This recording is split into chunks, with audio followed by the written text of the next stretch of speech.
অপু বিশ্বাস এবং শাকিব খান দম্পতির একমাত্র পুত্র সন্তান আব্রাহাম খান জয়। আদরের ছেলে আব্রাহাম খান জয়ই অপুর কলিজা। নিজের ভেরিফাইড ফেসবুক পেজে ছেলে আব্রাহামকে বুকে জড়িয়ে এমন ভালোবাসার কথাই বললেন অপু বিশ্বাস। জানা যায় আব্রাহামকে ঘিরে হাজারো স্বপ্ন অপু বিশ্বাসের, যার জন্য নিজের সব বিসর্জন দিতেও রাজি তিনি।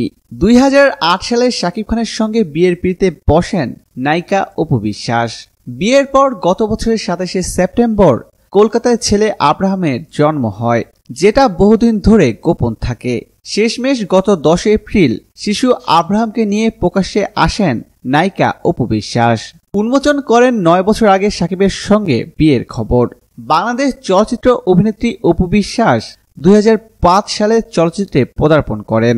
2006 সালে এফআই মানিক পরিচালিত কোটি টাকার কাবিন ছবিতে শাকিব খানের বিপরীতে নায়িকা চরিত্রে অভিনয় করেন তিনি। প্রিয় দর্শক, ধন্যবাদ ভিডিওটি দেখার জন্য। নিত্য নতুন এক্সক্লুসিভ সব খবর পেতে এখনই সাবস্ক্রাইব করুন ASD Webs-এ।